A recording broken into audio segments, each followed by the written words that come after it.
C'est vrai que dans le milieu photo, moi je trouve que les gens sont très négatifs, quoi. Les photographes, autour de moi, beaucoup sont très négatifs et ils galèrent, c'est pas simple et moi je leur dis: «Bah, faites un peu des cons, enfin essayez quoi», enfin et après c'est vrai que les photographes en général sont pas toujours trop à l'aise, devant le public. Ils sont plus à l'aise derrière un appareil photo que d'être sur scène devant 100, 200, 1000 personnes. C'est sûr, c'est pas donné à tout le monde, mais après ça peut se travailler et voilà, si on a quelque chose à raconter, si on a un vrai, de la matière, il y a pas de raison quoi que et surtout derrière tu vends des expos. Parce que des fois, tu fais une conf, bah, ils veulent aussi habiller, l'espace. Tu vends pas une expo, ils font les tirages et tout, donc tu as les droits d'auteur sur tout ça et voilà et c'est ça aussi, donc ça double ton prix de conf quoi. Parce que tu as aussi vendu, qu'eux ils vont tirer derrière, hein, sur des badges, sur des machins donc tu fais x2 quoi, à la place de faire juste ta conf et c'est ça, donc l'avantage d'être conférencier et photographe, bah, ça te permet de faire ça.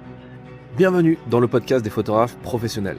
Dans cette émission audio, je partage avec vous de grands entretiens avec des experts de la photo, de la vidéo, du journalisme ou encore de l'entrepreneuriat. Tout ça dans le but de vous aider à progresser et vous épanouir dans votre activité professionnelle. Si le format vous plaît, faites-le savoir en partageant cet épisode ou encore en mettant une note de 5 étoiles sur Apple Podcast. Et rendez-vous en description de cet épisode pour retrouver plus de ressources qui vous aideront à développer votre activité, obtenir davantage de clients et également de publications. Je vous souhaite une bonne écoute. Donc, bonjour Franck, bienvenue dans le podcast. Pour commencer, est-ce que tu peux te présenter? Bonjour Fred. Alors, présentation, bah, je vais faire, rapide. Alors, je suis ingénieur agronome de formation et j'ai fait un voyage en stop d'1 an après ça. Enfin, j'étais consultant chez Accenture, moins d'1 an, j'avais pas apprécié et je suis parti faire un voyage en stop, en fait, en Afrique et en Asie avec, 1 500 € parce que j'ai perdu, la majorité de mes sponsors suite au crash, en fait, du 11 septembre, l'attentat terroriste et en gros les partenaires que j'avais, ils se sont retirés, donc je me suis retrouvé avec 1 500 €, enfin 10 000 francs à l'époque, c'était en 2002, enfin fin 2001 et voilà, je suis parti toute l'année 2002 et voilà et donc bah, j'ai un peu, voulu enfin je l'ai fait quand même, je l'ai fait en stop et j'ai décidé en fait, je voulais trouver un peu ma mission sur terre pendant ce voyage et je me suis rendu compte que donc j'ai appris la méditation, et voilà, j'ai pu voyager avec rien, en fait, quasiment rien. Avec, 2-3, 4 $ par jour, et c'était vraiment une expérience, je pense, j'ai plus appris là, pendant cette année que, mes 6 années d'études supérieures. Enfin, vraiment.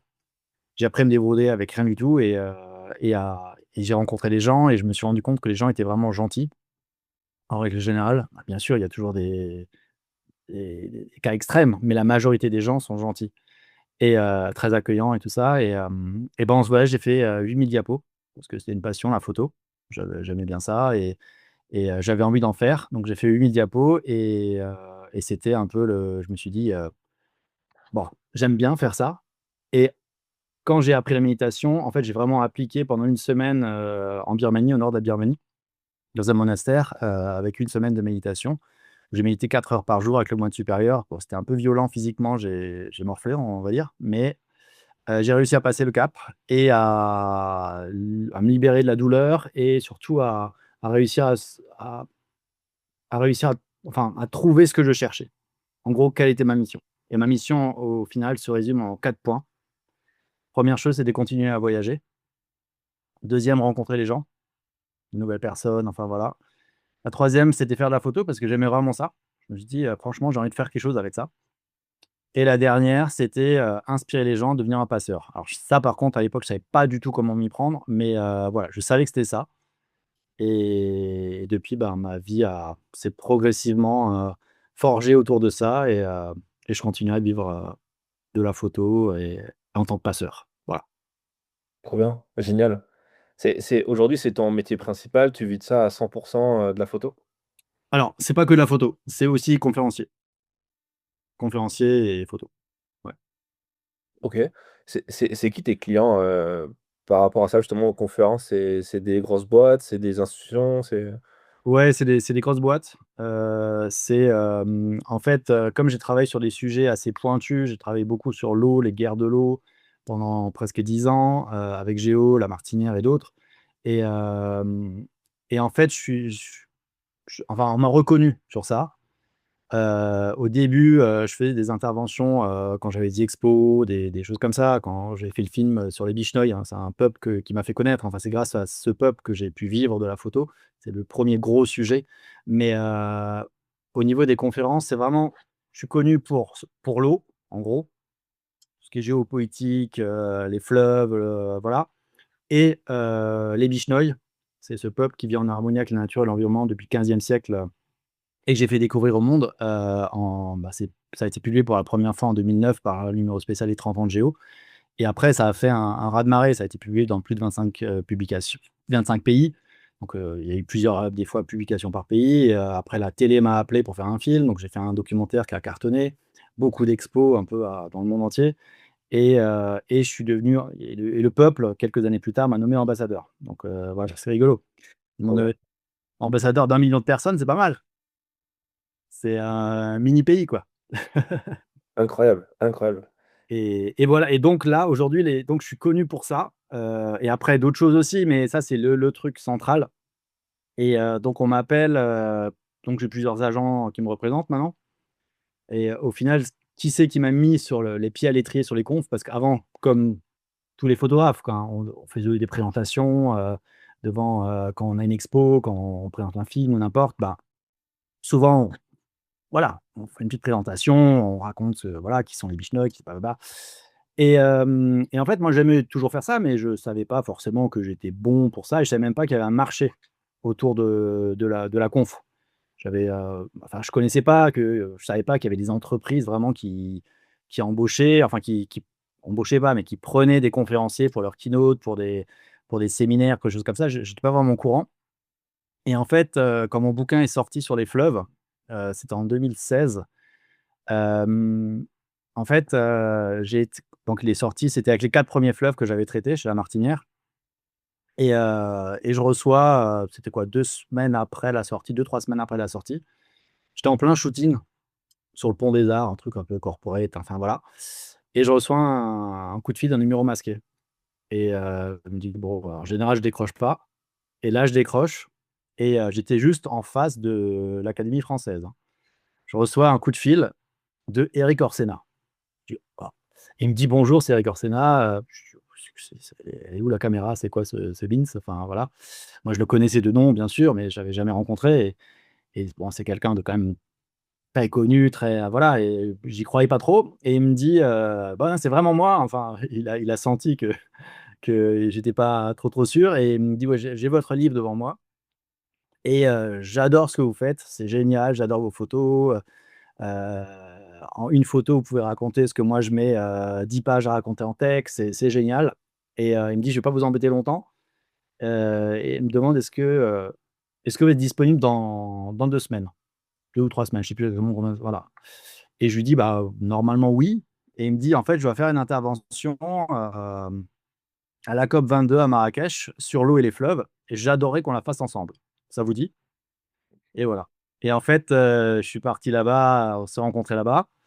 On a passé 5 jours ensemble, on est devenus amis et on a fait la conférence. Ça a super bien marché et à la fin, il me dit: «Mais tu es super bon en conf, tu fais des confs, pour les entreprises?» Je dis: «Bah, non, enfin, pas vraiment».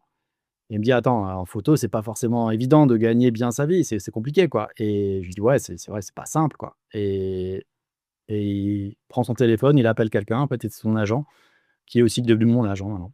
Voilà et donc c'est comme ça et donc j'ai pris conscience, il m'a donné quelques clés sur les conférences, comment faire, raconter les histoires, embarquer les gens, enfin, c'est beaucoup storytelling, beaucoup de choses comme ça, hein. Il y a du visuel, bien sûr, toujours chez moi, mais voilà, il y a du storytelling et après ça s'apprend, hein. Il y a des choses, qui s'apprennent. Mais voilà et en fait, j'adore ça. Plus il y a de gens, plus je suis content, quoi. Donc c'est voilà. Génial. C'est marrant, tu pas le premier que je rencontre photographe qui fait beaucoup de conférences et qui est surtout payé pour ça. Parce que c'est vrai que quand tu es photographe, tu t'imagines pas qu'une boîte va te donner de l'argent pour, parler de tes photos, de ton travail, ce qui est assez dingue. Ouais. Parce que souvent, c'est un peu comme les médias parfois qui vont Quand tu sors un bouquin, ils vont te proposer d'être publié, mais pas rémunéré, mais en échange de ça, tu as de la visibilité pour ton livre et tout. Ce qui est un deal gagnant-gagnant en soi au départ, mais c'est vrai Oui. que Mmh. si tu pousses le truc et que tu as un peu plus de marge de manœuvre, tu pourrais dire: «Oui, mais je veux aussi être payé en plus pour ça» et s'il y a un budget pour ça, c'est cool, mais et donc toi, comment ça se passe pour donner un peu une idée aux gens qui connaissent pas, c'est quoi les tarifs? C'est quoi les bonnes pratiques dans ce métier, les choses qu'on n'imagine pas forcément? Quoi, sur les confs? Ouais, par exemple? Bah, c'est en fait, c'est assez variable. Au début, quand on n'est pas connu, enfin, sur ce créneau-là, ça va être, dans les 1 000 € quoi, à peu près, et ça peut monter à beaucoup, hein, à 6 000 8 000 € la conférence. Donc 1er prix 1 000 € de la conférence? À peu p Enfin non, moi je vends plus à 1 000 €, mais c'est quand on commence en tant que conférencier, c'est à peu près ça, quoi. OK. Ah ouais, j'aurais dit vachement moins en fait. Quelques centaines, tu vois? Mais en fait, Non, non, non, non, mais ça, c'est ce que j'ai été payé avant, parce que je savais pas, je connaissais pas le milieu, mais en entreprise, 1 000 c'est, alors ça dépend, il y en a qui négocient, hein. Ça dépend quel type d'entreprise, si des petits, des machins, quand c'est des gros mastodontes, ils qui savent exactement comment ça se passe, et après si c'est, en direct ou avec un agent, parce que l'agent il prend sa com, voilà, donc voilà. il prend quoi l'agent? Il prend 50%? Non, non, non, non, non, non, non, ça dépend. Ça dépend, c'est entre, ouais, il y a en fait, des fois, souvent, on sait pas. Des fois, on sait OK. pas parce qu'on a un plein qui représente, donc en fait, moi, je donne mon prix et lui, il rajoute. C'est OK. comme ça que ça marche. Donc je sais pas forcément toujours, tous ne sont pas transparents, donc je sais pas exactement combien ils m'ont vendu, mais voilà, quoi. Ah ouais, c'est pas comme dans la série 10 où tu as Non, non. des agents de stars où c'est 10 max, Non, non, non, mais en général, c'est, non, c'est un peu ça dépend combien tu es, mais non, c'est plus que 10. Ils prennent plus que 10, ça c'est sûr. Bah, sinon, c'est pas du tout, rentable pour eux, quoi. Et c'est vrai qu'en fait, il y a pas mal de gens sur le marché en y repensant parce que moi, je le vois quand j'ai voulu rentrer en contact avec des gens un peu connus pour les interviewer dans le podcast. Souvent, quand tu cherches les contacts, sur Google, tu tombes, très vite sur des agences qui les représentent et qui Mmh. te mettent en contact après ou pas, en fonction de si tu payes ou pas justement Ouais. et c'est vrai que c'est un sacré business et pour, pour nous donner un peu un ordre d'idée, tu peux nous dire, par exemple, le plus gros cachet que tu as fait, par exemple, en conférence? Pour avoir une idée ou un ordre d'idée? Le moi, perso, c'est 6 000 €. L'intervention de 40-45 minutes. D'accord. Bon, tu as pas battu Sarkozy et Ah non, non, les non, grandes non, non. familles, Non, non, non, non. OK. OK, c'est vachement intéressant et le, concrètement, au-delà de l'argent, du plaisir, que tu vas avoir à parler aussi, en public, c'est quand tu t'en parles, on sent la passion. J'imagine que ça a aussi des impacts sur tes revenus en tant que photographe. Est-ce que tu as déclenché des commandes aussi à travers ça? Est-ce que tu vends plus de livres quand tu fais des conférences? Ouais, ouais, ouais, il y a des enfin, il y a on va dire que c'est, je vends pas forcément les livres, ça se vend, comme ça, enfin voilà, de toute façon, avec un livre, on gagne pas vraiment beaucoup d'argent. C'est une carte de visite qui fait 2 kilos, quoi, en gros. C'est un peu ça, quoi, ou ça dépend du taille du livre, mais voilà, c'est en gros, c'est ça. On gagne un peu d'argent, mais c'est vraiment limité. Les confs, c'est vraiment intéressant parce que ça me permet de faire d'autres confs derrière. Ça, souvent, ce sont, voilà, des personnes qui sont dans la salle, d'autres boîtes ou machin, voilà. Donc il y a ça, et ensuite il y a aussi des fois, bah, ils découvrent mon travail, ils connaissaient pas forcément, ils vont voir, et et après il y a des commandes corporate pour les entreprises, après des sujets super intéressants, hein. Voilà, pas des, ils veulent ma patte, ils veulent, voilà, et ils veulent comment je raconte les histoires, ils veulent mon œil, et voilà, comme Géo, enfin comme n'importe quel magazine, qui veut ta signature en quelque sorte. Il veut ton œil, et en fait, ils comprennent qu'il y a un intérêt, et voilà, donc comme ça, j'ai aussi des fois alors c'est pas systématique, hein, mais ça arrive. Après c'est le bouche à oreille aussi, mais c'est vrai que les confs, c'est moi, comme mon rôle, c'est ces 4 choses, enfin, «ma mission» entre guillemets, et la dernière, c'est la plus importante pour moi. La photo, c'est au final, c'est juste un moyen de raconter, que je le fasse en photo, en film ou même potentiellement un jour, peut-être du cinéma, j'en sais rien. Mais Je le ferai peut-être, mais en tout cas, moi, c'est vraiment un moyen pour transmettre des messages, pour planter des graines dans la tête des gens et c'est ça mon rôle, en fait. C'est ça que je cherche à faire, que ce soit par la photo, par la conférence, par n'importe quoi, enfin, c'est ça. C'est inspirer, transmettre et être un style de passeur, quoi. Et c'est pour ça que j'ai d'ailleurs écrit, un bouquin là que j'ai fini là, qui va sortir, d'ici quelques mois. J'ai mon éditeur aussi, voilà, c'est bon. Mais là, c'est pas un bouquin photo, c'est un bouquin sur, en fait, ce peuple, ces Bishnoi, qui vivent en harmonie avec la nature et l'environnement depuis le 15e siècle, dans le désert du Thar, au Rajasthan en Inde. En fait, leur prophète, au 15e siècle, a imaginé 29 règles pour vivre en harmonie avec le vivant, donc vivant végétal et vivant animal.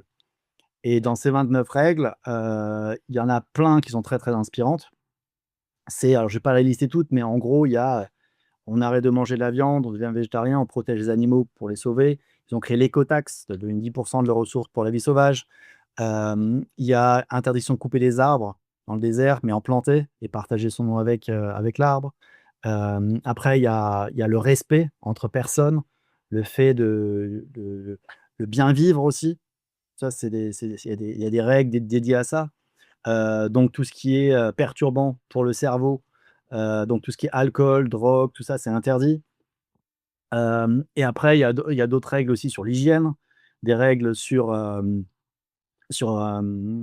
que j'oublie? Ah oui, sur le respect de la femme. Ça, c'est assez dingue. On est en 1485 et ils créent le congé maternité. C'est une règle écrite noir sur blanc et le congé menstruel. Et en fait, sur toute cette chose-là, on m'avait demandé, de faire une intervention. Souvent, j'en ai fait déjà beaucoup, hein, des conférences sur les Bishnoi, même avant de faire des conférences, pour les entreprises et autres. Mais là, enfin, on m'a demandé, il y a 6 8 mois, de réfléchir un peu à comment intégrer ça pour les dirigeants, pour les entreprises. Et donc j'en ai sorti un modèle Bishnoi qui s'inspire de cette philosophie 15e qu'on peut assez facilement intégrer dans les business, dans les entreprises, dans la gouvernance, dans le mode de fonctionnement des boîtes et des dirigeants et donc là, il va sortir dans pas très longtemps, l'idée, c'est vraiment de donner des clés aux dirigeants, aux PDG de boîtes ou de DRH ou autres pour, mettre en place des choses assez simples, mais pour reconnecter les gens. Autour de 5 axes au final. C'est autour de la femme, la parité homme-femme, autour du bien-être au travail, autour du respect au travail, autour de ce qu'on mange, la nourriture dans les cantines et tout ça et du lien avec la nature. Reconnecter avec la nature, mais pas juste planter un arbre, dans la cour de l'entreprise. Enfin, c'est pas ça, c'est aller beaucoup plus loin. Enfin, je donne pas mal de choses et voilà. Et ça, donc là, il y a un certain nombre de confs aussi qui vont être, calés là-dessus et donc là, c'est vraiment destiné pour les entreprises. C'est pas quelque chose de grand public, c'est pas un bouquin grand public. Alors ça peut intéresser des personnes aussi, hein, parce qu'il y a des choses qui peuvent être appliquées, mais c'est vraiment dédié à l'entreprise pure parce que moi, je crois réellement que c'est l'entreprise qui va, nous aider à changer les choses. C'est pas les politiques, je crois pas trop, parce qu'eux, ils pensent qu'à se faire réélire et c'est du très court terme. Et pour moi, les entreprises ont la possibilité de voir dans du très long terme. Pas toutes, mais il y en a quand même pas mal qui peuvent le faire. Et s'il y a un dirigeant, voilà et on peut les amener progressivement dans la bonne voie. Il y a plein d'autres, il y a les bicorp, enfin, il y a plein de choses qui existent, hein, sur l'entreprise, il y a l'entreprise régénérative, enfin, il y a plein, plein de modèles. Mais en fait, moi, ça se dissocie un petit peu parce que c'est basé sur un peuple et surtout, ce qui est intéressant, c'est que ce peuple existe vraiment. Ça prouve qu'ils ont réussi, déjà. Ils sont pas morts parce qu'à l'époque, c'était la catastrophe. Ils auraient pu mourir littéralement parce qu'il n'avait pas plu pendant 10 ans, dans le désert. Donc en gros, les gens, ils mouraient littéralement. Toutes les cases qui évitaient là, c'était l'enfer, quoi. Ils tombaient comme des mouches, ils mangeaient les derniers rats, souris qui restaient, ils coupaient les arbres, enfin, pour vendre le bois. C'est l'horreur et lui, il leur a dit: «Si soit vous continuez à vivre comme ça et vous mourrez, soit vous allez ailleurs en Inde, sans savoir ce que l'avenir vous réserve, vous risquez de mourir aussi, hein, mais voilà. Soit vous changez radicalement de façon de vivre et vous pouvez continuer à rester ici, mais il va falloir changer radicalement avec ces 29 règles» et ça a fonctionné.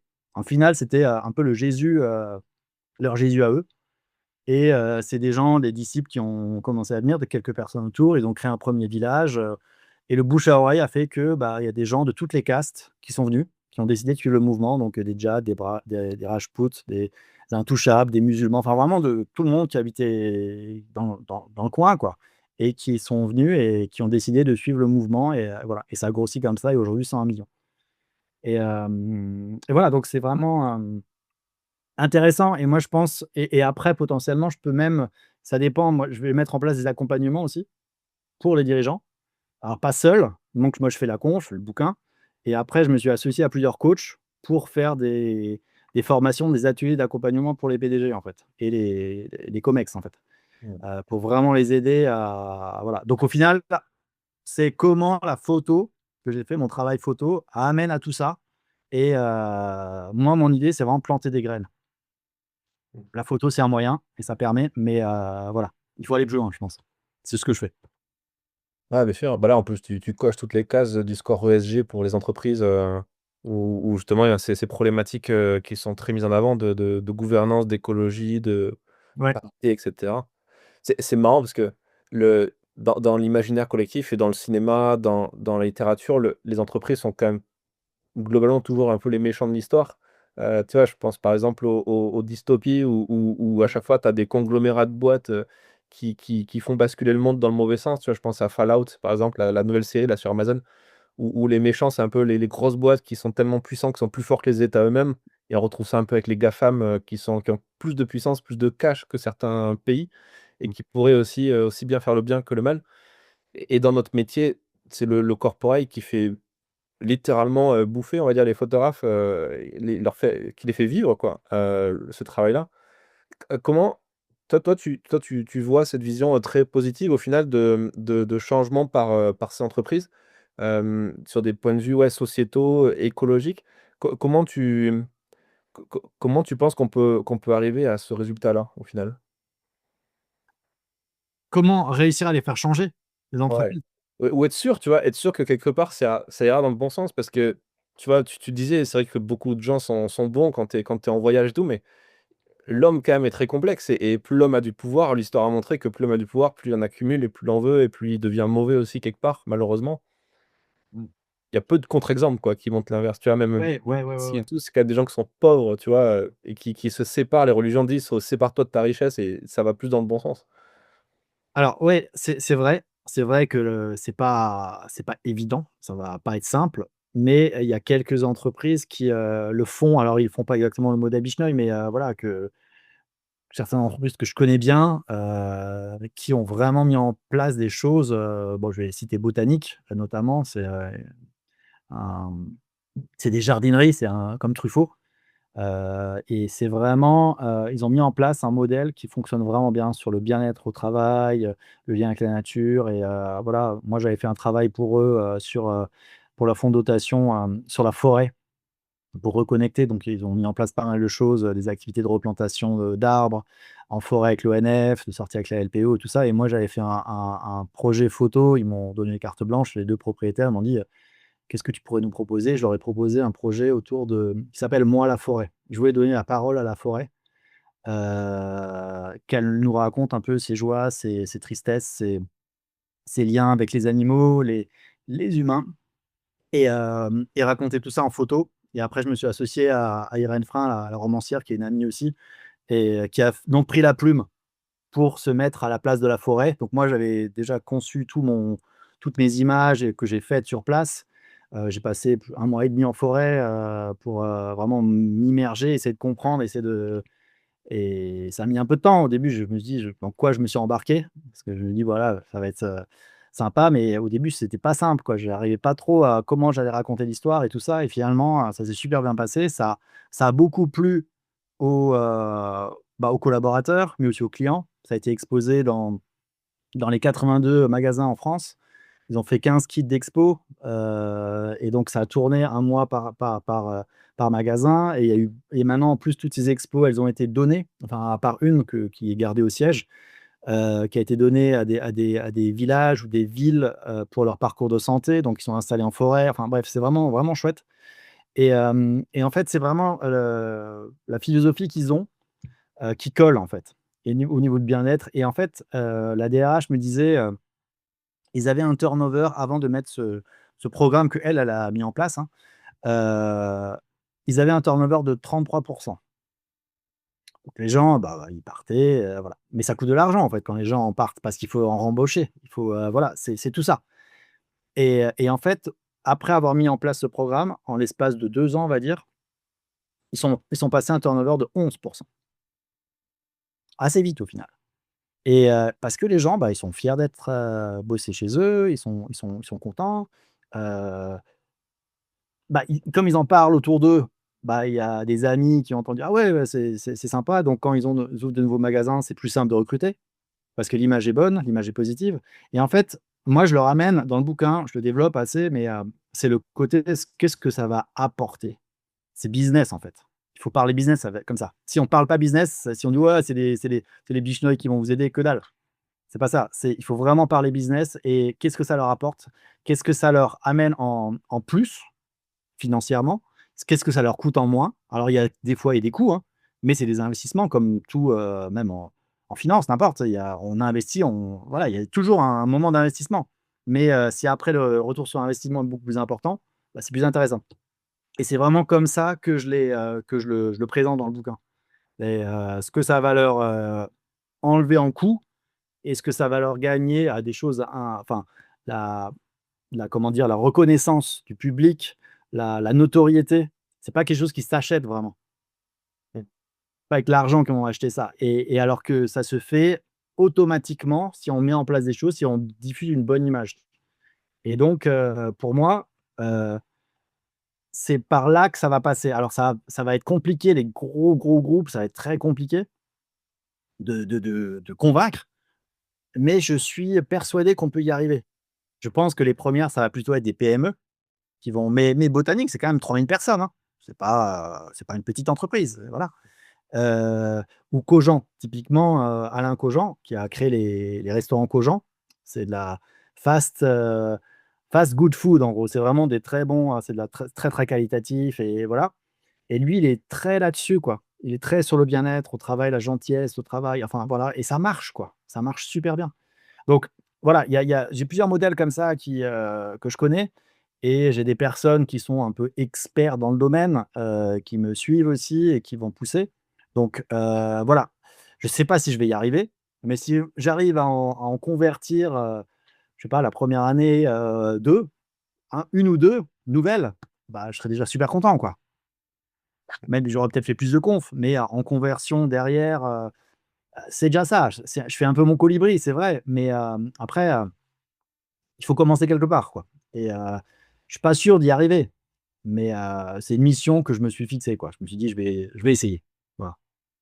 C'est vachement bien. C'est vachement bien. Même enfin, sur le point de vue business, c'est très, c'est brillant d'avoir un spectre le plus large possible en termes d'offres, c'est le concept du business plan. C'est tu essaies Ouais. d'ajouter le maximum d'offres, possibles, adaptées à des clients qui peuvent aussi être différents, mais tu vas vraiment les cibler correctement. Il y a un bouche à oreille qui se crée, il y a un effet de réseau, un effet boule de neige qui se crée, c'est vachement bien. Ouais, ouais, et derrière, il y a aussi, des commandes de films ou de photos. Parce que il y a ça aussi qui arrive, voilà, voilà, donc là, j'ai une demande il y a 2 semaines, c'est pas encore validé, mais par une grosse groupe enfin, une, très grande, manufacture de montres, suisse, voilà, pour faire un projet mondial avec eux. Bon, voilà, ça, c'est lié à ce que j'avais fait avant et ils m'ont contacté et voilà, donc si ça se fait, c'est génial, quoi. Ouais, c'est vachement bien. Et est-ce qu'on peut parler un peu de la presse dans tout ça? Parce que c'est vrai que quand on te découvre sur les réseaux, tu communiques, beaucoup sur le fait que tu as bossé avec Géo, que Oui, que tu es sur ces thématiques-là et donc c'est forcément c'est le magazine en France qui fait un peu rêver, c'est un peu le National Geo français, oui. qui fait bien rêver. À quel point toi ça t'apporte, dans ta vie ce genre de publication? Et qu'est-ce que ça t'apporte? C'est vrai que la plupart des gens qui passent dans le podcast nous disent aussi que c'est la presse paye de moins en moins bien, que c'est plus un revenu en soi, que ça devient juste un canal de diffusion un peu comme les autres.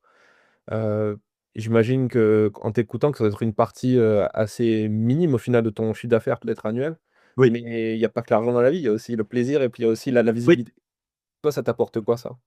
Bah, si, si, c'est très bien, enfin, je fais, entre, on va dire, 1 à 2 sujets par an, avec Géo, hein, que produit, c'est mes sujets et je leur propose et bon, je bosse depuis les Bishnouilles, en fait. C'est depuis ce sujet-là qui m'a fait connaître, que je travaille avec eux depuis 2009 et donc des fois, ils me proposent aussi, ils me disent, si ça m'intéresse de faire, un sujet qu'eux ont, ils ont besoin d'un photographe, voilà. Donc ça m'arrive aussi, mais ça, pas très souvent. C'est plutôt moi qui propose et c'est des projets, souvent qui ont du sens, que moi je trouve intéressants et après, je leur propose l'idée et souvent, bah, ils disent oui, enfin, et ils produisent le sujet. Mais bon, il faut, les budgets sont moindres, donc là, maintenant, c'est compliqué de partir à 2 avec un journaliste, c'est très compliqué, comme c'est moi qui ramène le sujet, voilà. Mais moi, je suis habitué à ça depuis déjà assez longtemps, et comme je sais faire toute la partie enquête, interview, tout ça, moi, je monte, c'est mes projets, donc je les pilote complètement, de A à Z et à la fin, comme, j'étais pas trop à l'aise pour l'écriture, bah, ça a changé là, tout récemment. Pour l'écriture, ben, en fait, je demandais à un journaliste, enfin Géo, me mettait en lien avec il me proposait, 1 ou 2 journalistes pour, coécrire avec moi le texte, qui connaît un peu la zone. Alors pas forcément parfaitement, hein, mais c'est moi qui et moi je le brief pendant une journée. Je lui montre beaucoup d'images pour qu'il y ait de la matière, je lui raconte des petites anecdotes pour qu'il y ait de la matière pour écrire et voilà et c'est comme ça que j'ai tourné jusqu'à là, en fait, jusqu'à il y a quelques mois. Où maintenant là, j'ai écrit mon premier article, là là j'y étais en novembre au Brésil. Je ne peux pas trop en parler parce que c'est pas encore sorti, mais voilà.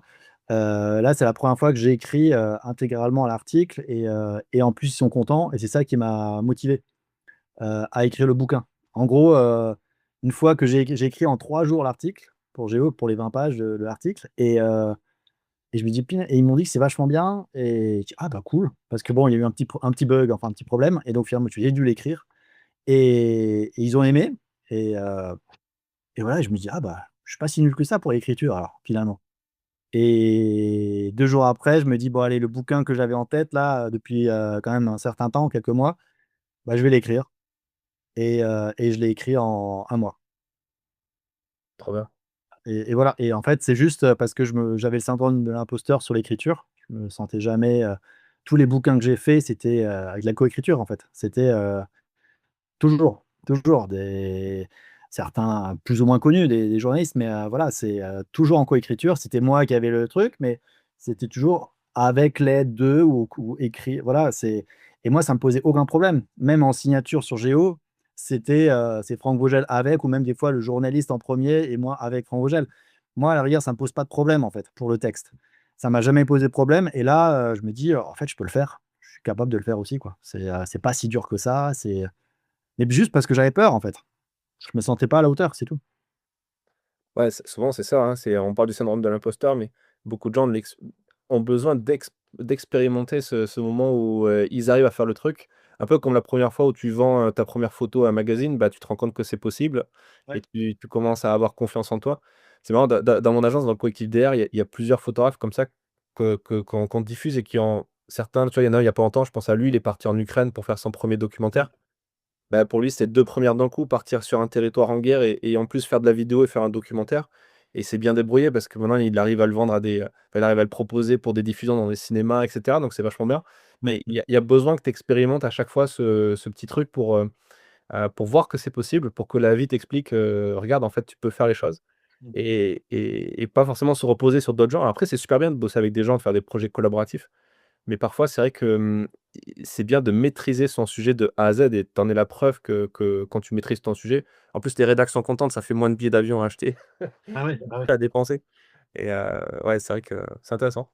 Ouais, ouais, voilà, voilà et après c'est toujours, c'est vrai que, travailler avec Géo, c'est toujours, ça fait bien. Enfin, c'est toujours bien, ça donne, tu as de la visibilité, c'est toujours bien maquetté, tu as toujours, moi j'ai des sujets, ils font quasi tous, entre 16 et 20 pages, entre 16 et 40 pages. Ça dépend. Il y a même du 40 pages, des fois 2 fois 20. Avec Géo Allemagne, ils font ça, parce que je bosse avec, c'est les 2 gros qui produisent, en fait. Les autres éditions, c'est que des parce que tous les sujets passent dans tous les pays en Europe. C'est ils ont des éditions, dans, j alors je sais plus aujourd'hui, j'en sais rien combien il y en a, mais à un moment, il y en avait au moins, 16 quoi. 16 pays différents qui avaient leur édition et traduisaient. Un peu comme Nat Geo, quoi, c'est la même chose. Et les 2 qui produisaient, c'était Géo France et Géo, Allemagne. Et des fois, quand c'est des gros sujets, il y avait de la coprod entre France et Allemagne. Ils cofinançaient, le projet parce que, bah, ça coûtait cher, je partais longtemps et avec un journaliste, bref, les coûts étaient, plus importants, quoi. Et donc, un magazine ne pouvait pas le financer tout seul, ça revenait trop cher. Mmh. Et voilà, donc voilà, moi j'ai de la chance qu'ils me font confiance, ça c'est quand même, voilà. Et depuis maintenant quand même un certain temps, mais c'est à la base les Bishnol, je les finançais moi-même, les personnes. Et je l'ai fait, j'ai bossé pendant 1 an et demi en Inde, sur ce peuple et j'ai essayé de faire le mieux possible et au final, ça a marché, quoi. Je l'ai présenté à Visa pour l'image à l'époque avec mon ordinateur sous le bras, et j'étais allé voir les directeurs photos, les rédacteurs en chef, enfin voilà, quand j'arrivais à voir sur leur badge, qui c'était en 2008, ouais, et voilà, et ça a marché, en fait. Je pensais pas, hein, c'est pas sûr, hein, du tout, hein, mais ça a marché, quoi. J'avais préparé, un petit speech, pour présenter, en 10-15 secondes rapidement qui sont les Bishnoi pour donner quelques accroches, après un truc en 1 minute, après même avec des photos après. J'avais vraiment préparé des timings en fonction du temps qu'ils me donnaient, quoi. En gros, je pouvais le raconter en 1 minute, comme je pouvais le faire raconter en une demi-heure. Ça dépendait du temps, voilà, et les photos, je les passais mais j'avais mon texte en tête, en fait. Je savais ce que j'allais leur raconter et ça a vraiment pris, quoi. Donc c'est ça vraiment qui m'a lancé, quoi. Ah, trop bien.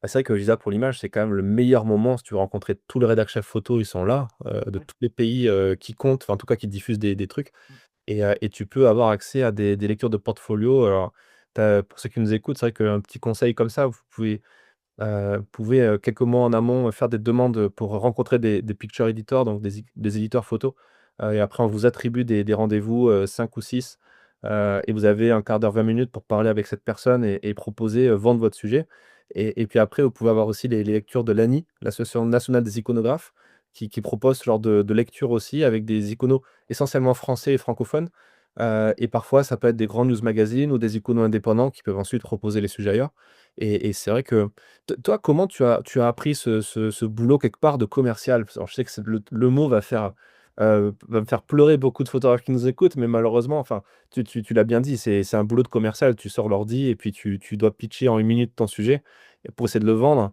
en utilisant du storytelling, des techniques de vente, parfois de la manipulation avec des gros guillemets, mais en gros, la capacité à accrocher l'attention des gens, bah, c'est de la manipulation à bon escient. Comment tu t'es formé à ça, toi? Bah, je me suis pas vraiment formé, parce que moi j'avais, en fait, avant de réussir à vivre de la photo, j'avais un petit, bon, j'étais consultant chez Accenture en stratégie, mais là je vendais rien, c'était moi. Après, quand je suis rentré de mon voyage en stop, bah, j'ai essayé de vendre des photos, mais j'arrivais pas, en fait. Enfin, je gagnais, 500 € sur l'année, quoi. Que dalle, que dalle. J'arrivais pas et donc c'est très compliqué et à l'époque, je faisais des diapos encore et j'avais envie, enfin une idée de faire une expo avec, des grandes diapos, agrandir les diapos et voilà. Et donc j'avais rencontré, une filiale d'HP et j'avais créé, maintenant c'est super courant, c'est le backlight, c'est le impression sur un film, plus ou moins épais et tu ré et rétroéclair. Voilà, et donc à l'époque ça existait, il y avait déjà ça, sauf que c'était très moche, tu voyais l'ampoule à travers, c'était dégueulasse, enfin en photo, c'était vraiment mauvais. Et moi en fait, j'avais mis au point avec une filiale d'HP, une triple couche de matière plastique pour faire des grandes diapos. Voilà, et donc faire des lampes. Donc c'est comme ça que j'ai 1re expo, 2e expo plutôt que j'avais fait en rentrant, c'était ça. Montrer mes photos sous forme de grandes diapos accrochées au mur, voilà.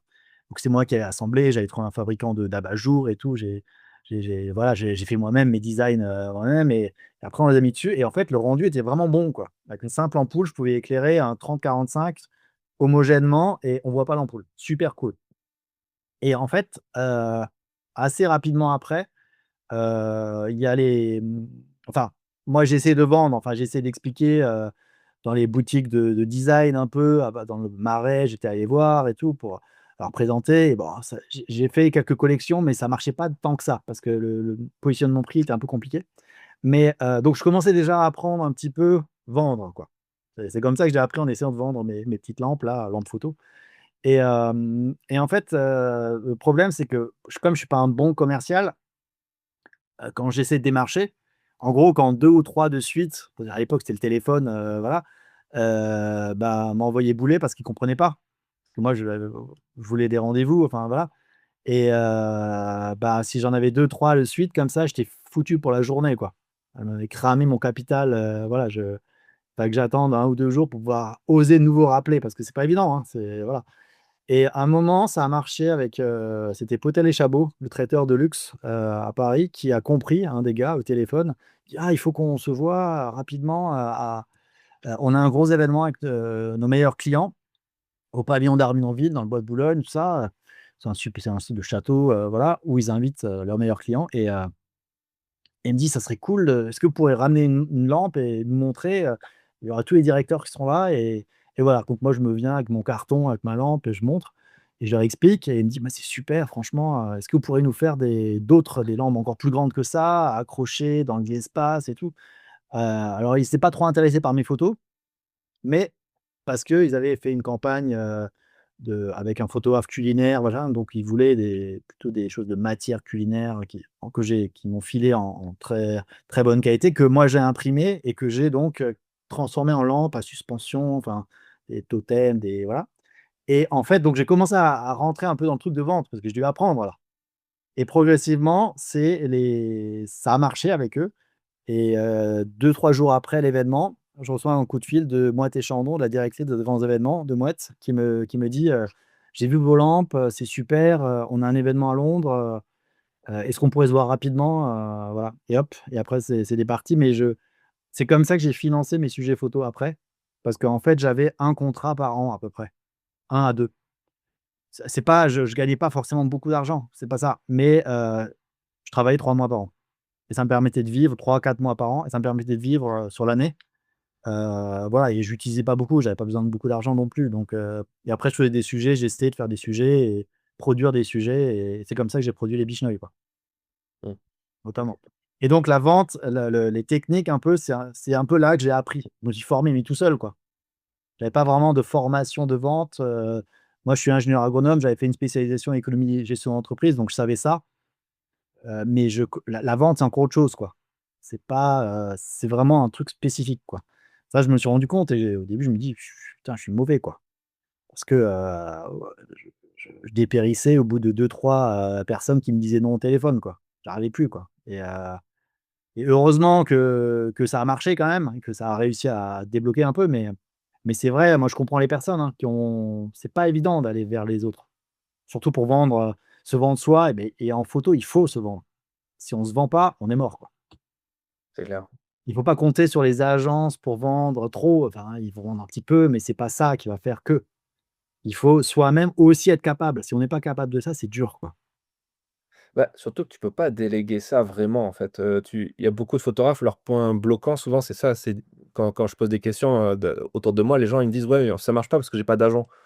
Mais en fait, le problème, c'est que le meilleur agent du monde pourra pas te vendre si toi-même tu ne crois pas en Mmh. toi, tu n'es pas capable de trouver, la vraie motivation au fond de toi. Je pense que ce qui t'a pas fait, abandonner après les trois quatre coups de fil, négatifs, c'est que cette envie, cette, hargne, ce feu sacré presque de te dire, «J'y crois, je vais y arriver, quoi». Il suffit que Ouais, ouais, ouais, c'est ça. personne me fasse confiance et c'est parti, quoi. Mmh. Ouais, c'est ça. Il faut c'est en fait la clé, c'est la persévérance. Ouais. Il y a pas autre chose. Enfin, en vente, surtout si on commence, si on n'a pas vraiment de technique, parce qu'il y a des gens qui sont formés pour ça. Donc, on leur apprend, il y a des écoles pour ça. Moi, j'ai jamais fait ça, mais, voilà, il faut y croire et persévérer. Quitte à moi, des fois, pendant une semaine, je faisais plus rien derrière, hein, j'appelais plus personne, hein, Mmh. parce que j'avais besoin il fallait et en fait, quand on parle à une personne à qui on veut vendre quelque chose, que ce soit des photos ou n'importe quoi, il faut le sentir, il faut être bien dans sa tête, dans son corps, il faut pas avoir la boule au ventre de trop, il faut être, confiant, il faut être sûr de soi, il faut pas être dans un truc négatif, sinon c'est sûr que là il y aura rien, quoi. Il faut dégager une bonne énergie. Si on n'est pas dans une bonne énergie, ça marche pas. Enfin ça, c'est mon expérience à moi, hein, donc des fois, c'est pas la peine d'appeler pendant une semaine si on n'est pas bien, c'est pas la peine. Ouais, bien sûr, je vois exactement. Et c'est vrai que l la formation en soi, pour avoir vu, pour m'être formé moi beaucoup et former des gens maintenant, c'est le truc, c'est que tu fais comprendre aux gens, c'est qu'en fait, avec la meilleure formation du monde, si tu as pas cette volonté de le faire, ça marchera pas. Mmh. La formation va te servir pour t'apporter des petits raccourcis, des petites clés, des astuces, des méthodes, mais globalement, je pense même le meilleur moyen, je trouve, enfin la meilleure façon d'utiliser une formation, ou des conseils aussi des gens, c'est le fait de s'investir, de s'engager là-dedans. C'est-à-dire de te dire le simple fait de faire une école ou de faire un machin. De toute façon, tu le vois, ton entourage te le montre, tes parents vont te dire: «Oui, on t'a payé ton école, machin», ou alors tu as investi beaucoup dans ce truc, il faut que tu aies un retour sur investissement. C'est ça qui te fait dire ça. Je pense qu'aussi le fait d'avoir fait ce voyage un peu initiatique pour toi et d'avoir aussi dépensé beaucoup de temps, d'énergie dans la couverture de ce peuple et d'être peut-être, presque tombé amoureux de cette histoire, t'as peut-être donné aussi cette envie encore plus de réussir à la vendre quelque part, non? Ah ouais, ouais, mais ouais, ouais, j'avais envie vraiment de témoigner, de montrer aux gens que, bah, ce peuple a réussi. J'avais pas pensé encore à vraiment à j'avais pas enfin, je savais que je voulais transmettre machin, mais à l'époque, jamais j'aurais pensé, proposer quelque chose. Aujourd'hui, là, le bouquin que j'écris, jamais j'aurais pensé à ça. Dire et même quand je commence à en parler dans le milieu des photographes ou autres, ils me disent: «Qu'est-ce que tu racontes toi? Mmh. C'est quoi cette histoire-là? Du modèle Pichenot, du truc du 15e siècle, pour les entreprises, mais c'est quoi ce?» Et après, mais même des gens, même certains qui sont un peu dans le business et autres, pas en photo, mais autres, dit au début, ils sont super sceptiques et je leur explique et ils disent: «Ah ouais, ça m'intéresse. Ah ouais, ah ouais, ah ouais, ah ouais, ah finalement il y a un truc» et mais à l'époque, jamais j'aurais pensé, j'avais pas encore le fil de pensée, en fait, pour arriver jusque ça. Voilà et je pense que c'est le temps qui a fait que progressivement, à force de faire des interventions et là, bah, une personne qui me dit: «Ah, ça pourrait être bien de donner des clés». Voilà et c'est pour ça que je dois, énormément au Bishnoi, vraiment. C'est, ils m'ont permis de vivre de la photo, enfin leur histoire. C'est grâce à eux que finalement j'ai rencontré ma femme, qui était galeriste, à Saint-Germain qui avait une galerie à Saint-Germain-des-Prés, et qui, a voulu exposer les Bishnoi. Enfin bref, il y a plein, plein, plein, plein, plein d'histoires autour de ça. Et voilà, donc c'est, voilà, je suis reconnaissant quoi, Bushnell. Je suis toujours en lien avec eux, hein, toujours en lien avec eux. J'étais au téléphone avec, un ami Bushnell il y a 2 jours encore, donc voilà. Ah, c'est génial, c'est génial. C'est vrai que souvent on voit dans le travail de photojournalistes, qui ont beaucoup de publications, souvent c'est un reportage qui les fait vraiment Mmh. particulièrement connaître et qui ensuite vont leur permettre d'enclencher une expertise qui va ensuite, balayer toute concurrence au final. Parce que c'est vrai que peut-être que tu le ressens aussi, on parle beaucoup de concurrence dans ce métier. Mmh. Heu, c'est même compliqué. Moi, quand je me suis lancé, que j'ai lancé ce podcast, c'était compliqué de parler avec des gens parce que les gens étaient méfiants en se disant: «Ouais, mais attends, moi j'ai pas envie de filer mes astuces aux autres, Mmh. je sais pas scier la de la» tu vois l'expression à la con là, scier la branche sur laquelle je suis, que je l'ai entendu mais tellement de fois et souvent la plupart des gens qui disent ça ou qui pensent comme ça, c'est ils pensent très petit et puis ils arrivent pas beaucoup à progresser parce que justement ils sont pas dans cette ouverture d'esprit. Mmh. Alors qu'au final, quand on parle avec des gens comme toi et je pense que tu plein, tu vois? Pascal Maître qui est passé dans ce podcast aussi, qui a Oui, oui. donné plein de super conseils sur le National Geo, Éric Laforgue, sur la photo de voyage aussi. C'est des gens passionnants et dont tu fais partie et qui ouvrent des portes, qui à la réflexion et je trouve que c'est vachement bien. Toi, aujourd'hui, si quand tu vois un peu ce qui se passe dans le monde de la photo, de la presse avec l'arrivée de l'IA et cetera, heu, tu tu restes optimiste sur tout ça? Comment tu c'est quoi ta vision de ce métier? Moi, je suis assez optimiste parce que l'IA, bien sûr, maintenant c'est nouveau, ça peut faire peur, hein. C'est sûr qu'on peut faire, des images d'illustration et tout ça, c'est sûr, c'est facile, quoi.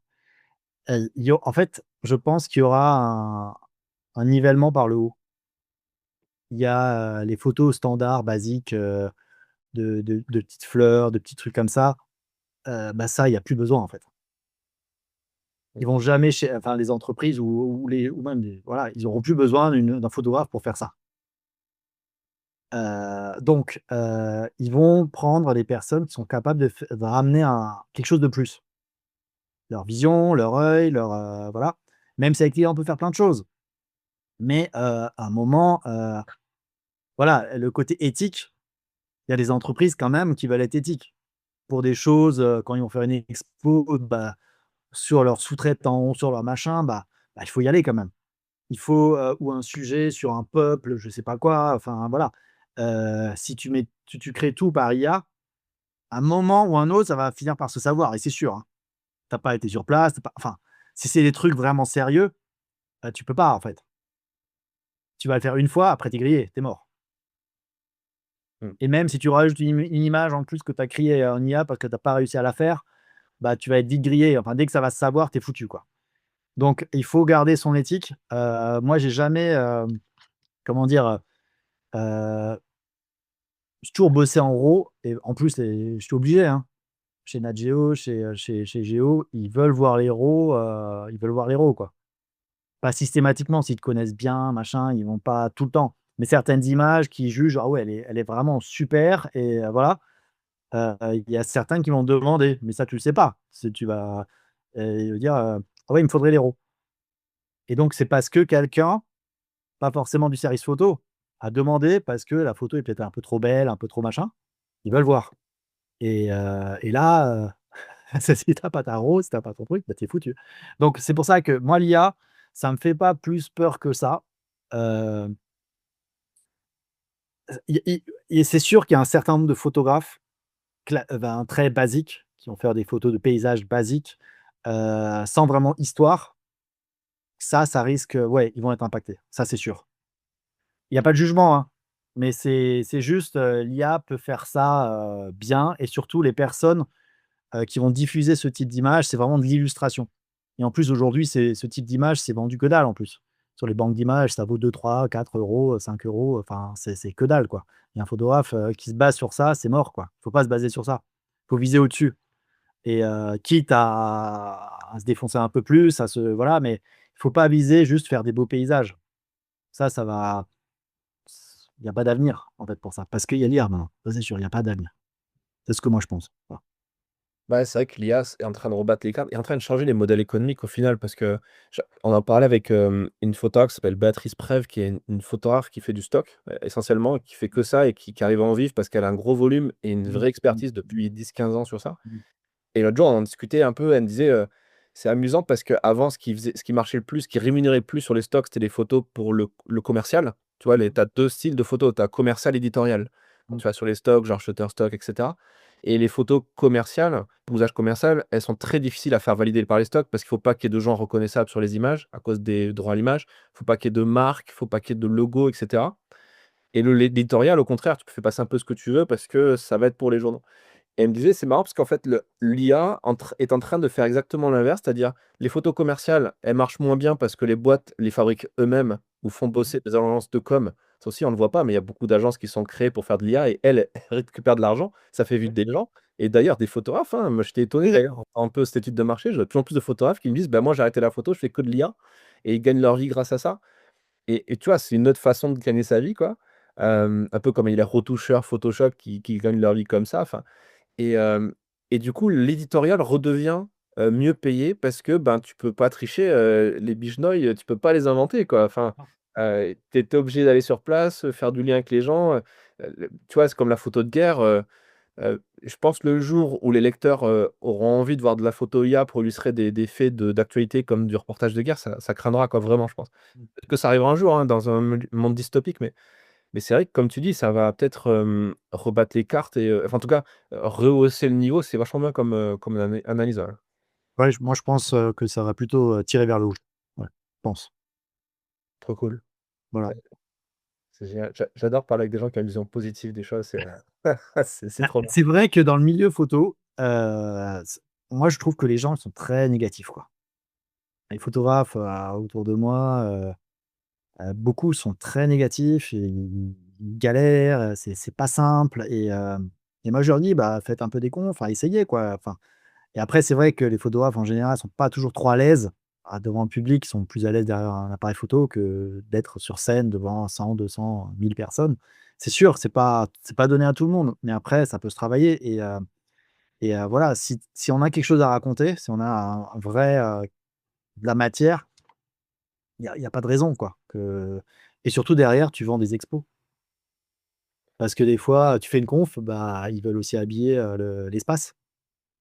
Tu vends pas une expo, ils font les tirages et tout, donc tu as les droits d'auteur sur tout ça et voilà et c'est ça aussi, donc ça double ton prix de conf, quoi. Parce que tu as aussi vendu, qu'eux, ils vont tirer derrière, hein, sur des badges, sur des machins, et donc tu fais x2, quoi, à la place de faire juste ta conf. Et c'est ça. Donc l'avantage d'être conférencier et photographe, bah, ça te permet de faire ça. Et potentiellement. Donc il y a plein de moyens d'y arriver, mais je pense que le plus important, c'est ce que tu as à dire, que ce soit, enfin, en photo ou avec ta bouche, quoi. C'est vraiment, c'est le message. C'est ce que tu diffuses, et c'est pour ça qu'ils vont t'appeler. Ça peut être l'œil que tu vas avoir pour montrer les choses pour les magazines, mais c'est vraiment ce que tu vas raconter en photo, en film, en ce qu'on veut, quoi. Voilà. Même en IA, à la rigueur. Moi, je suis pas, tu vois, si vraiment il faut, Géo, ils ont fait un sujet comme ça, où ils ont recréé avec de l'IA un reportage complet sur quelque chose qui n'était pas photographiable. Je sais pas si tu l'as vu? Non, je l'ai pas vu, c'était C'était quoi? c'était sur les dinosaures. Ah, génial. Un reportage photo sur les dinosaures fait avec des paléontologues qui ont aidé, machin, avec une agence spécialisée IA photo, et ils ont recréé les images pour faire comme en et franchement, là, tu vois, là, il y a un intérêt, et ça, j'ai trouvé ça super malin. Ça prend un peu le court-circuit de tout le monde, et voilà. Donc en fait, il faut pas avoir peur, parce que si on a peur de quelque chose, forcément ça on se tétanise et ça marche plus, et il faut pas avoir peur de ça. Faut l'utiliser quand on en a besoin, mais pas n'importe comment et de manière réfléchie, et là, j'ai trouvé ça très, très malin d'avoir fait ça. Ouais, c'est clair, c'est une super bonne idée. Mais au final, quand tu traînes sur les réseaux, tu te rends compte que comme n'importe quelle technologie, tu peux l'utiliser d'une façon, complètement débile, en faisant des choses, offensantes, racistes, tu vois? Je pense à la trend, par exemple, avec les gorilles, tu vois? Qui avait eu lieu, où des mecs s'amusaient à faire vivre des gorilles en selfie, en vlog, et à dire plein de trucs racistes et dégueulasses, et en même temps, J'ai pas vu, mais ouais. mais il y a pas de grand intérêt, on va dire, intellectuel derrière, et en même temps, tu en as qui ont recréé, les soldats romains, le poilu, tu vois? L'armée française l'avait fait, c'était assez étonnant. Ils avaient recréé, un peu en format vlog, des personnages historiques en train de se battre, des résistants pendant la 2e guerre mondiale, et tu vois? Avec les codes d'aujourd'hui, et je trouve que c'est vachement bien pour le devoir de mémoire, pour, l'éducation, des jeunes, pour essayer de comprendre un peu l'histoire, tu vois? Ça rend le truc dynamique, intéressant, comme les jeux vidéo l'ont fait, quoi. Enfin, je veux dire, l'IA dans les jeux vidéo, c'est tu peux pas parler de jeux vidéo sans IA. Ça l'utilisait avant même ChatGPT, et ça utilisait aussi tous les ressorts graphiques, storytelling, narratif, et cetera, et c'est vachement intéressant. Tu pour terminer cet entretien, je vais pas te prendre plus de temps. Je voulais que tu savoir qu'est-ce que toi tu aimerais faire passer comme message aux photographes qui nous écoutent, au-delà de tout ça? Est-ce qu'il y a un conseil qu'on t'a donné, toi, particulièrement, qui t'a bien aidé et que tu aimerais repartager aux photographes qui nous écoutent jusqu'à maintenant et qui sont aussi très optimistes pour l'avenir? Moi, je pense qu'il faut, si on y croit vraiment, si c'est ça qu'on veut faire, si c'est envie de raconter des histoires en photo, en film, voilà, il faut pas lâcher le morceau, et c'est ce que j'ai fait, hein, parce que j'ai galéré, hein, quand même au début, c'était compliqué, mais je savais que c'était ça que je voulais faire. Alors chacun peut faire comme il veut, hein. Moi, c'est grâce à la méditation que j'ai réussi à le faire, à tenir et à vraiment à être focus. Ça peut être plein de choses, ça peut être le sport, ça peut vraiment, mais il faut des «moyens» entre guillemets pour amener à ne pas lâcher. Si vraiment c'est ça qu'on veut, et ceux qui vont persévérer le plus longtemps possible, ils vont finir par y arriver. Tu vois? Il y a pas de Et après, il y a pas de moins bons photographes, ou de sujets moins intéressants, voilà. Si on veut vraiment le faire, n'importe quel sujet peut être super intéressant. Ça va dépendre de l'œil qu'on veut y mettre et du temps qu'on va y passer. Moi, j'ai passé 1 an et demi sur le Bishnoi avant de montrer ma première photo. Donc tu vois, il faut pas hésiter, même avoir un boulot à côté, hein. Ça, aujourd'hui, bah, il faut bouffer, hein, il faut manger. Faut pas hésiter à ça, et si c'est vraiment ça qu'on veut, on va finir par y arriver. Heu, Bah, j'en connais un certain nombre, et ils ont tous été, comment dire? Il y a une petite voix qui te dit: «Il faut avancer, il faut avancer», et si tu as pas cette petite voix, bah, autant passer à autre chose, parce que tu vas pas réussir à tenir. Tu vas pas réussir à tenir, les 2, 3, 4, 5 ans à tenir pour, potentiellement espérer percer. Si tu as pas ça, Si tu le sens pas, au bout d'1 an que vraiment il y a quelque chose qui te porte, même si tu bosses à côté, hein, tu fais un autre boulot, rien à voir avec la photo. Mais il faut que tu aies cette hargne de vouloir le faire et je pense que si n'importe qui a cette hargne, peut y arriver. Voilà. Trop cool. Bah, écoute, c'est un super message et c'est très encourageant et je pense que c'est ce dont beaucoup de gens ont besoin d'entendre, pour continuer. Donc merci beaucoup Franck, merci pour ton passage dans le podcast et bonne continuation, et bon courage pour ce bouquin et puis pour sa promotion. Je pense que tu vas faire ça d'une main de maître quand je vois comment tu vends tes projets, j'ai hâte de voir tout ça. Bah, merci beaucoup et au plaisir alors. Merci. Merci d'avoir écouté cet épisode jusqu'à la fin. Si vous l'avez apprécié, faites-le savoir en le partageant dans votre réseau et en nous mettant une note de 5 étoiles sur Apple Podcast. Et rendez-vous en description de cet épisode pour retrouver plus de ressources qui vous aideront à développer votre activité, obtenir davantage de clients et de publications. À très vite pour un prochain épisode du podcast.